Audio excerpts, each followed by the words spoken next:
Section 1. The Time Capsule, 1958. In November 1958, British oil geologists were flying over the Calancio Sand Sea in Libya, one of the most remote and hostile places on Earth. They spotted something that simply should not have been there. Down on the sand, looking like it had just touched down, was a massive American bomber. A B-24 Liberator. The pink desert camouflage had faded, but the fuselage was intact. The propellers were unbent.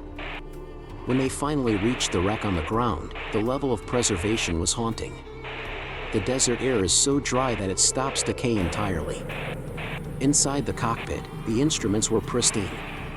The hydraulic fluid was still liquid. They found a thermos of coffee that, while thick like syrup, still smelled like coffee 15 years later. They found the navigator's logbook open on his desk, the last entry scribbled just moments before the crash. Even the machine guns were fully functional. When the U.S. Air Force tested them later, they fired perfectly on the first trigger pull. It looked like the crew had just stepped out for a smoke break. But there was no crew. And this plane had been missing for 16 years. Section 2. The Crew and the Beast, 1943. Flashback to April 4, 1943. To understand this tragedy, you have to understand who was flying this plane. They were kids. The pilot, Lieutenant William Hatton from New York, was just 25 years old. The co-pilot, Robert Toner, was 24. They had arrived in North Africa only a month prior. This was their very first combat mission. And the plane itself? It was factory fresh. A B-24 Liberator. It was a beast of a machine, capable of carrying 8,000 pounds of bombs, but it was notoriously difficult to fly. It didn't have hydraulic controls for the pilot, it was all muscle. Flying it for 12 hours in a sandstorm was physically exhausting. From the start, the mission went wrong. High winds, poor visibility, sand clogging the engines. Most of the formation turned back, but the Lady Be Good pushed on alone. By the time they reached Italy, Hatton and Toner weren't just lost, they were fighting a wrestling match with 25 tons of metal in pitch darkness. Section 3. The Fatal Error and the Autopilot. It's 2 a.m. They should be over the airfield. The pilot calls for a bearing. The base fires flares, but the Lady Be Good is too high or too far to see them.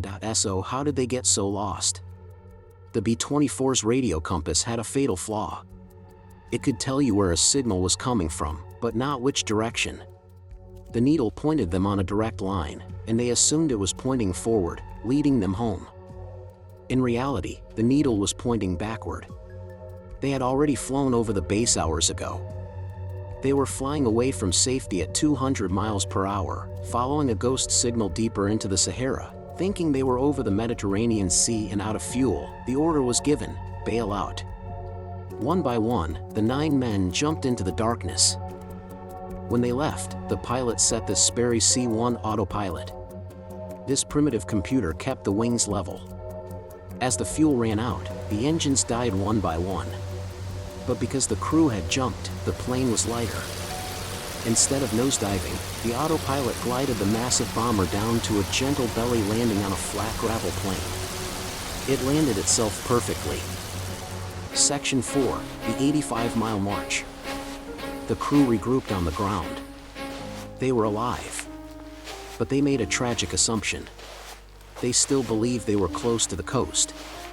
If they had walked south towards the crash site, just 16 miles away, they would have found the plane, the radio, and the water. Instead, they walked north. We now know they walked 85 miles.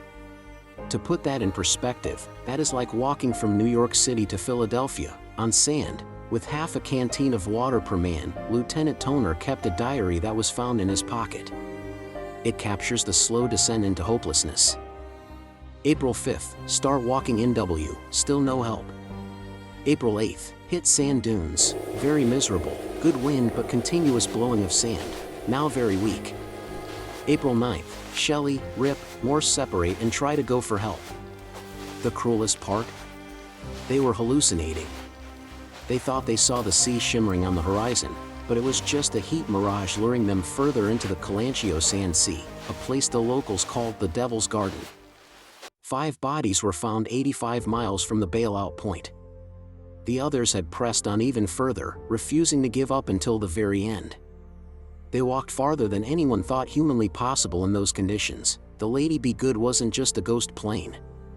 It was a tombstone for 9 men who fought harder to survive the desert than they ever got to fight the war.